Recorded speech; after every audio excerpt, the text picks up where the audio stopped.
Hello दोस्तों, बहुत बहुत स्वागत है आपके अपने channel economics Hindi with math में। तो आज मैं आपके लिए लेकर आया हूँ इम्पॉर्टेंट टॉपिक्स, इंपॉर्टेंट जो है आपके टॉपिक्स लेकर आया हूँ। क्लास जो है आपके 11th के लिए, क्लास 11th के इंपॉर्टेंट टॉपिक होने वाले हैं, जो कि आपका प्रारंभिक व्यष्टि अर्थशास्त्र के होने वाले हैं। तो देखिए, अगर आप क्लास जो है इंग्लिश मीडियम में है, ठीक है, अगर आप इंग्लिश मीडियम में है या फिर हिंदी मीडियम में है, ये दोनों के लिए होने वाला है, क्योंकि मैंने यहाँ पर दोनों के लिए जो है इंपॉर्टेंट टॉपिक बताए हैं। प्रारंभिक व्यष्टि अर्थशास्त्र, introductory micro economics, class 11th। तो चलिए शुरू करते हैं। दोस्तों, मैं आपको यहाँ पर वीडियो ज़्यादा नहीं दे पा रहा हूँ क्योंकि मेरी थोड़ी तबीयत ख़राब चल रही है। तो यहाँ पर अब मैं आपको जो है जैसे ही ठीक होती है तो मैं आपको यहाँ पर रेगुलर वीडियो आपके लिए लेकर आऊँगा। तो यहाँ पर हम देखते हैं यहाँ पे कौन कौन सी इंपॉर्टेंट टॉपिक है। तो सबसे पहले हम देखते हैं कि कौन सी यूनिट कितने नंबर की आती है। तो यहाँ पर देख लीजिए, पहले तो हमारे पास कितनी यूनिट है इसके अंदर। तो यहाँ पर सबसे पहले हमारे पास इंट्रोडक्शन पहली यूनिट है। तो ये जो हमारा यहाँ पर सबसे पहले याद रखना है आपको, ये प्रारंभिक व्यष्टि अर्थशास्त्र का जो है यहाँ पर ये टॉपिक्स हैं और क्लास 11th के ये टॉपिक्स हैं, ठीक है। तो यहाँ पर यूनिट 1 जो बनती है उसकी यहाँ पर परिचय बनता है, पहला परिचय आएगा। इसमें जो है यूनिट 1 में परिचय में यहाँ पर यहाँ पर एक दो चैप्टर हैं और जो कि 4 मार्क्स आपको देंगे, ठीक है, यानी 4 मार्क्स के हैं। और उसके बाद दूसरी यूनिट है जो कि consumer equilibrium and it's demand है, यानी उपभोक्ता संतुलन और इसकी मांग। तो ये है आपके जो है यहाँ से 3 4 5 और 6 चैप्टर इसके हैं और ये आपको टोटल 15 मार्क्स आपको देंगे, ठीक है। यूनिट 3 आती है, यानी प्रोड्यूसर बिहेवियर एंड सप्लाई। ये जो है उपभोक्ता व्यवहार और पूर्ति। यहाँ पर आपको जो है 7 से लेकर के 11 चैप्टर करने हैं और यहाँ पर आपको 15 मार्क्स मिल जाते हैं। उसके बाद यूनिट 4 है। यूनिट 4 में है form of market and price determinate under the perfect competition with sample application. तो ये है आपका सरल अनुप्रयोग प्रयोग के साथ जो है पूर्ण प्रतिस्पर्धा के तहत बाजार का स्वरूप और मूल्य निर्धारण। तो ये आपकी यूनिट है 4 और इसमें आपके 12 और 13 चैप्टर हैं जो कि 6 मार्क्स यहाँ पर लेकर आते हैं। तो यहाँ पर आपको मार्क्स की वेटेज रखते हुए यहाँ पर आपको ये इंपॉर्टेंट टॉपिक है, यहाँ पर चैप्टर्स हैं कौन कौन सा आता है। तो अगर आपको ये स्ट्रक्चर पता रहेगा तो आप जो है बेहतर आप स्टडी अपने मार्क्स के अनुसार कर पाएंगे, ठीक है। आपको पता रहेगा कि कौन सा चैप्टर मुझे ज़्यादा पढ़ना है, कितना टाइम मुझे किस चैप्टर पर ज़्यादा देना है, क्योंकि हम मार्क्स बहुत ज़्यादा मैटर करते हैं। तो चलिए आगे बढ़ते हैं, मैं आपको बता देता हूँ कि कौन से चैप्टर के जो है इनमें यूनिट में जो है कौन से चैप्टर में कौन कौन से इंपॉर्टेंट टॉपिक आपको पढ़ के जाने हैं। अगर आपने बिल्कुल भी नहीं पढ़ा है तो अगर आप इतना भी पढ़ लेते जो मैं बता रहा हूँ इसमें इंपॉर्टेंट टॉपिक जो भी मैं वो आपको बताऊंगा वो अगर कर लेते हैं ना, तो आप जो है 100% जो है 100% जो है आपको 80 मार्क्स से 80 टू 90 मार्क्स आराम से आ जाएंगे, ठीक है। अगर आपने बिल्कुल भी नहीं पढ़ा है, अगर आपने पढ़ा हुआ है पहले से काफ़ी कुछ आपको नॉलेज है, तो आप जो है यहाँ पर 90 से जो है 90 से 100 मार्क्स तो आराम से लेके आएंगे, ठीक है। 90 से 100 के बीच में आएंगे, ठीक है। तो यहाँ पर क्या है, आपको अगर पढ़ रखा है, यहाँ पर बिल्कुल भी नहीं पढ़ा तो 80 टू 90 आपके आने ही आने हैं। बस आपको ये टॉपिक अच्छे से कर लेने हैं। हो सकता है आपके ज़्यादा आ जाए लेकिन 80 से कम नहीं आएंगे। तो चलिए हम देख लेते हैं कौन से हैं। तो चैप्टर 1 की बात करते हैं। पहला है यूनिट इंट्रोडक्शन, जिसके अंदर हम यहाँ पर देखेंगे मार्क्स जो है हमारे 4 मार्क्स का है, ठीक है। तो 4 मार्क्स की है, ये हमारे 4 मार्क्स की है। तो यहाँ पर देखिए चैप्टर 1 में हमारा क्या है, चैप्टर 1 में देखिए इकोनॉमिक्स एंड, यहाँ पर देखिए इकोनॉमिक्स एंड इकोनॉमी जो पहला चैप्टर है हमारा, यानी अर्थशास्त्र और अर्थव्यवस्था के बारे में है। तो इसके अंदर जो इंपॉर्टेंट टॉपिक आता है वो है, पहला टॉपिक है कि आपको यहाँ पर difference between micro economics and macro economics, ये तो करके ही जाना है। ये मोस्ट इंपॉर्टेंट टॉपिक है, यहाँ पर ये तो क्वेश्चन आता ही आता है, चाहे ये 1 नंबर में आए, ठीक है, या आपका जो है यहाँ पर इस तरह से ये डिफरेंस तो पूछेगा ही पूछेगा कि क्या होता है। अगर आपने डिफरेंस कर लिया तो यहाँ पर 1 नंबर में अगर पूछता है कि माइक्रो इकोनॉमिक्स क्या होता है या मैक्रो इकोनॉमिक्स क्या होता है, तो आप उसको बता सकते हैं, क्योंकि आपको दोनों का डिफरेंस पता होगा तो आप एक को भी डिफाइन कर सकते हैं, ठीक है। तो यहाँ पर यही बताना है सूक्ष्म अर्थशास्त्र और व्यापक अर्थशास्त्र के बीच अंतर क्या है। मोस्ट इंपॉर्टेंट यहाँ पर जो है टॉपिक है ये। उसके बाद आता है difference between positive economic and यानी नॉर्मेटिव इकोनॉमिक्स। तो यहाँ पर ये वाला बताना है, यानी सकारात्मक अर्थशास्त्र और मानक अर्थशास्त्र में बीच जो है अंतर बताना है। तो ये अंतर वाले यहाँ पर जो है काफ़ी ये इंपॉर्टेंट टॉपिक है, ये वाला भी करके जाना है आपको। उसके बाद आता है डिफरेंट टाइप ऑफ इकोनॉमिक्स, कितने टाइप की होती है और टेबुलर फॉर्म में आपको याद करना है। जैसे विभिन्न प्रकार के अर्थशास्त्र होते हैं, सारणीबद्ध तरीके से आपको याद कर लेने हैं। तो अब बढ़ते हैं हम, ये जो हमारा चैप्टर 1 के अंदर ये सारे इंपॉर्टेंट टॉपिक है। अगर आप चैप्टर 1 करेंगे तो ये सारे टॉपिक, ये जो 3 टॉपिक मैंने आपको बताए हैं ये आपको करके ही जाने हैं। उसके बाद हम चलते हैं चैप्टर नंबर 2 में। तो चैप्टर नंबर 2 में हमें क्या करना है, central problem of an economy. ठीक है। Central problem of an economy यानी किसी अर्थव्यवस्था की केंद्रीय समस्याएं क्या क्या हैं। तो इसके अंदर जो मोस्ट इंपॉर्टेंट टॉपिक्स हैं कि आपको ये करके जाने हैं, एग्जाम में आता ही आता है, इनमें से क्वेश्चन तो आएगा ही आएगा, ठीक है। तो यहाँ पर आप देखिए central problem of an economy यानी इसका मतलब है किसी अर्थव्यवस्था की केंद्रीय समस्याएं, यानी कोई अर्थव्यवस्था है तो उसके अंदर क्या क्या केंद्रीय समस्याएं होती हैं, यानी क्या उत्पादन किया जाए, कैसे उत्पादन किया जाए, किसके लिए उत्पादन किया जाए, तो ये होती हैं इसकी केंद्रीय समस्याएं। तो आपको ये वाला टॉपिक पढ़ के जाना है, ये आएगा ही आएगा। उसके बाद आता है पीपीसी शेड्यूल एंड कर्व।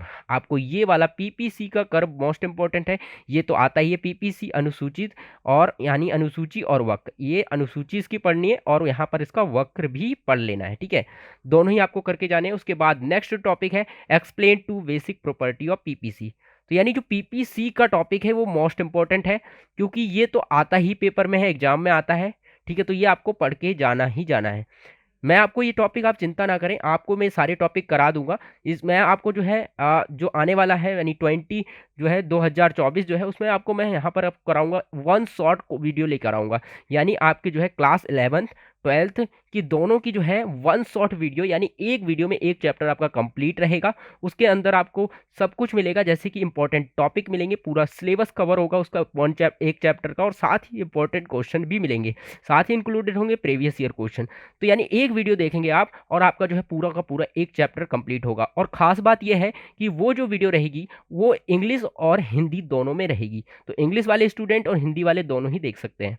तो यहाँ पर देखिए वो आने वाली है तो आएगी। तो अभी यहाँ पर हम बात करते हैं इसकी पीपीसी के दो बुनियादी दो गुणों की व्याख्या करें। तो यहाँ पर ये वाला इंपॉर्टेंट टॉपिक है, आपको ये करके जाना है। तो चलिए दोस्तों अब हम बात कर लेते हैं चैप्टर 3 की। चैप्टर 3 में यहाँ पर देखिए यूनिट जो है हमारी दूसरी शुरू हो जाती है। तो हमारी दो यूनिट, यहाँ पर जो यूनिट थी, यहाँ पर जो हमारी यूनिट थी इंट्रोडक्शन, इसके अंदर जो चैप्टर 2 थे हमने कर लिए। यहाँ पर ये टॉपिक आने वाले हैं, तो ये करके जाना आप। अब चलिए देखते हैं यूनिट 3 में। यूनिट 3 में क्या क्या टॉपिक है। यूनिट 3 के अंदर जो है आपके जो टॉपिक है यहाँ पर consumer equilibrium and it's demand, यानी उपभोक्ता संतुलन और इसकी मांग। तो ये भी काफी मोस्ट इंपॉर्टेंट टॉपिक मतलब जो है चैप्टर है। तो इसके अंदर से 15 मार्क्स आपको मिलने वाले हैं, ध्यान देना है, 15 मार्क्स आपको मिलेंगे। तो ये कौन कौन से टॉपिक करने पर मिलेंगे वो हम देख लेते हैं। तो चैप्टर देखते हैं पहले, चैप्टर 3 कौन सा है। चैप्टर 3 है हमारा यहाँ पर कंज्यूमर इक्विलिब्रियम यहाँ पर, और यहाँ पर यूटिलिटी एनालिसिस। तो यूटिलिटी एनालिसिस है यानी उपभोक्ता संतुलन, और यहाँ पर उपभोक्ता संतुलन और उपयोगिता विश्लेषण, ठीक है। तो चलिए अब हम देखते हैं इसके टॉपिक क्या है। पहला है लॉ ऑफ डिमिनिशिंग मार्जिनल यहाँ पर यूटिलिटी, ठीक है। तो यहाँ पर सीमांत उपयोगिता और क्षीणता का नियम। तो सीमांत उपयोगिता वाला नियम आपको इंपॉर्टेंट है, ये करके जाना है। उसके बाद आता है consumer equilibrium using utility analysis, ठीक है। कंज्यूमर इक्विलिब्रियम जो है यहाँ पर इक्विलिब्रियम और यहाँ पर यूजिंग यूटिलिटी, यहाँ पर ये करके जाना है, जैसे कि उपयोगिता विश्लेषण का उपयोग कर यहाँ पर उपभोक्ता संतुलन। तो ये वाला टॉपिक भी आपका इंपॉर्टेंट है। उसके बाद हमारा जो टॉपिक नंबर 3 है ये है, कह रहा है कि रिलेशन बिटवीन टीयू, आपको टीयू एमयू के बीच का रिलेशन आपको यहाँ पर देख के जाना है, पढ़ के जाना है अच्छे से। एंड टेबल एंड कर्व उसके अच्छे से याद कर लेने हैं। उसके बाद यहाँ पर वही सारी चीज़ें हिंदी में भी यह है, सेम चीज़ है, ठीक है। तालिका और वक्र इसके देख लेने हैं आपको। टीयू और एमयू इनके बीच में रिलेशन देखना है। ये इंपॉर्टेंट टॉपिक्स हैं जो कि आपके चैप्टर 3 के अंदर से आते हैं, ठीक है। तो आप कुछ भी करके जाएं ना जाएं, लेकिन आपको ये टॉपिक करके जाने हैं, क्योंकि ये हर बार क्या होते हैं, हर साल रिपीट होते हैं कि कोई भी क्वेश्चन बनता है तो यहाँ पर ये इंपॉर्टेंट टॉपिक्स है, तो इन्हीं के अंदर से घुमा फिरा के जो है क्वेश्चन बनता है। तो अगर आपको यहाँ पर कॉन्सेप्ट ही पता होगा तो आप क्वेश्चन कैसे भी आ जाए तो आप उसको कैच कर पाएंगे, जल्दी से समझ पाएंगे और उसको कर पाएंगे, ठीक है। चलिए अब हम आगे बढ़ते हैं यहाँ पर देखते हैं चैप्टर नंबर 4 के अंदर क्या है हमारे पास। 4 चैप्टर है हमारा कंज्यूमर इक्विलिब्रियम, और यहाँ पर क्या है इनडिफरेंस कर्व एंड एनालिसिस, यहाँ कर्व एनालिसिस। तो यहाँ पर क्या है उपभोक्ता संतुलन, उदासीनता वक्र विश्लेषण, ठीक है। तो यहाँ पर क्या है इसका जो टॉपिक है यहाँ पर है प्रॉपर्टी ऑफ इनडिफरेंस कर्व। तो आपकी इनडिफरेंस कर्व जो होता है उसकी प्रॉपर्टी आपको याद रखनी है, यानी जिसे हम आईसी बोलते हैं शॉर्टकट में, यानी why IC slope downward and why IC convex to the origin. तो इस तरह का क्वेश्चन आता है मतलब ये जो है आता ही आता है ये क्वेश्चन। तो ये आपको हर एक क्वेश्चन पेपर में जो है मैक्सिमम टाइम आपको ये मिलेगा देखने को कि आईसी जो वक्र होता है वो डाउनवर्ड क्यों होता है, ठीक है।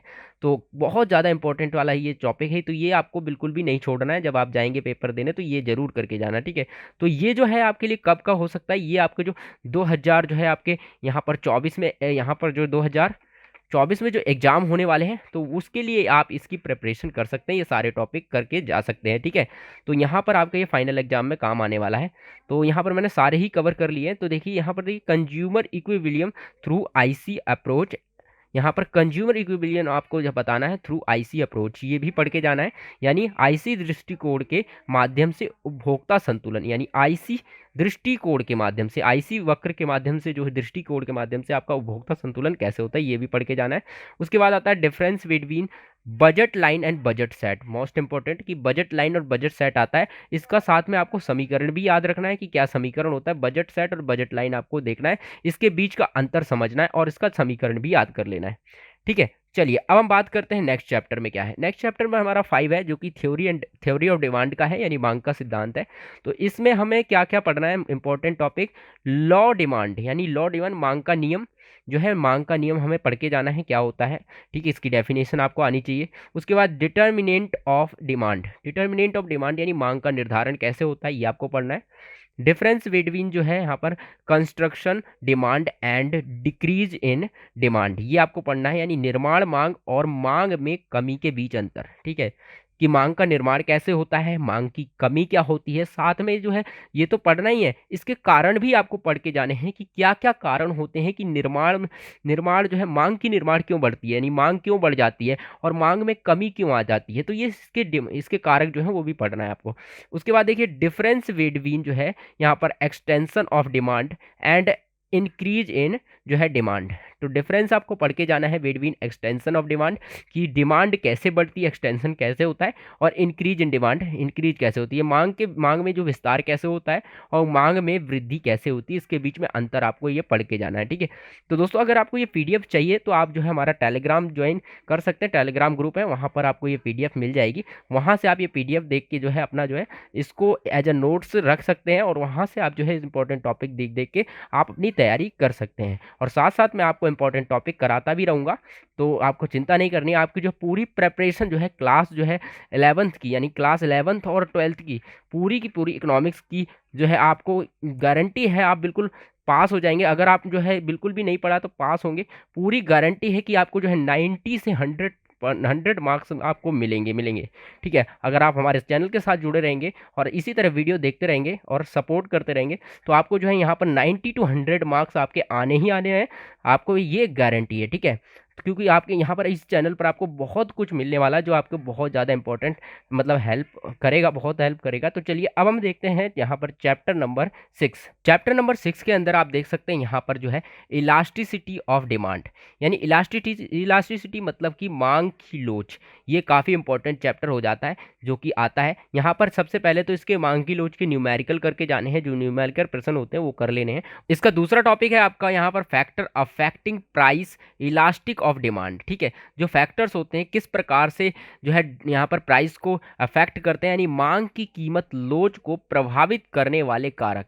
जो मांग की कीमत लोच है उसको कैसे जो है कारक प्रभावित करते हैं, वो कारक आपको देखना है किस प्रकार से काम करते हैं, वो आपको यहाँ पर पढ़ना है। तो यहाँ पर जो चैप्टर यहाँ पर 6 है इतना ही है, इसमें कुछ ज़्यादा नहीं है। तो अब हम देखेंगे नेक्स्ट यहाँ per unit number 3। Unit number 3 में हमारा जो है यहाँ पर देखिए ये है प्रोड्यूसर बिहेवियर एंड सप्लाई, ठीक है। तो उपभोक्ता का व्यवहार और पूर्ति, की उपभोक्ता का व्यवहार कैसा होता है और पूर्ति क्या होती है, इसलिए ये जो है आपकी इंपॉर्टेंट है क्योंकि यहाँ पर आपको 15 मार्क्स मिलते हैं, ठीक है। तो ये यूनिट भी काफ़ी इंपॉर्टेंट है, इसको ध्यान में रखना है। और यहाँ पर आप देखते हैं नेक्स्ट जो हमारा चैप्टर है, हमारा 7 चैप्टर है। 7 चैप्टर में हमें क्या पढ़ना है वो देख लेते हैं। तो यहाँ देखिए production function and return to a factor, जो प्रोडक्शन फंक्शन होता है और रिटर्न टू अ फैक्टर होता है, ये आपको पढ़ना है। यानी उपभोक्ता संतुलन उपयोगिता विश्लेषण, ये जो चैप्टर है ये है इसके बारे में। तो इसमें इंपॉर्टेंट टॉपिक क्या क्या आते हैं वो देखते हैं। पहला टॉपिक है हमारा लॉ ऑफ वेरिएबल, यहाँ पर प्रोपोर्शनल, लॉ वेरिएबल प्रोपोर्शनल, जैसे कि विथ शेड्यूल एंड कर्व के साथ आपको पढ़ना है।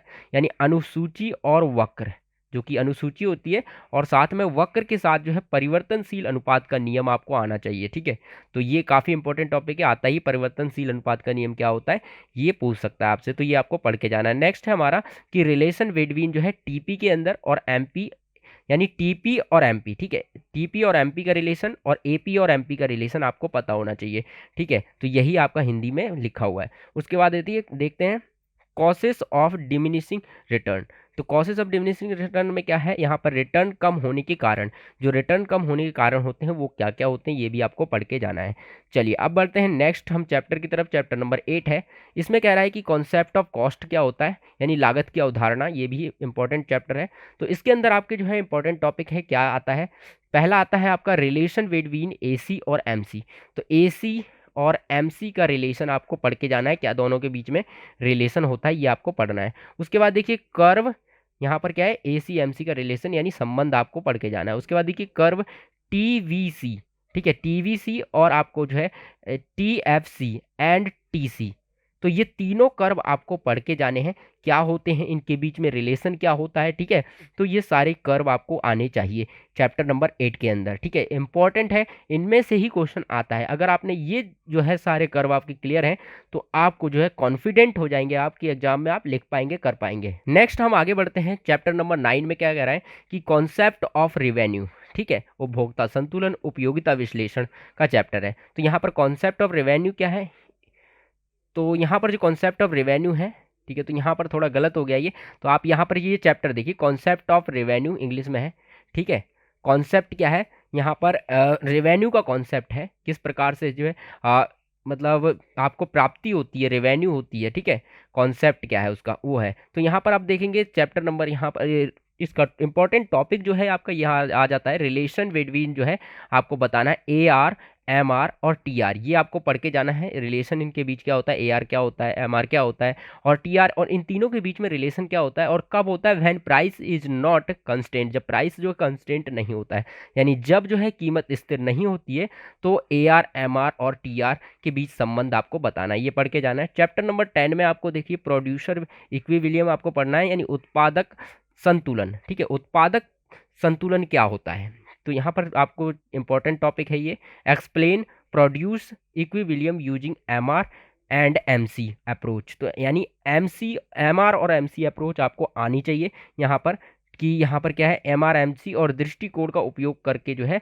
उत्पादित संतुलन की व्याख्या आपको करनी आनी चाहिए। ठीक है, तो उत्पादित संतुलन की व्याख्या आप कैसे करेंगे आपको ये पढ़ना पड़ेगा। ठीक है, तो यहाँ पर जो चैप्टर नंबर 10 के अंदर जो है यही था, यहाँ पर एक ही पॉइंट आपको पढ़ना है। और उसके बाद हम देखते हैं चैप्टर नंबर 11। चैप्टर नंबर 11 में कह रहा है कि थ्योरी ऑफ सप्लाई, तो थ्योरी ऑफ सप्लाई का चैप्टर है, यानी आपूर्ति का सिद्धांत आपको यहाँ पर ये चैप्टर है, इसको पढ़ना है।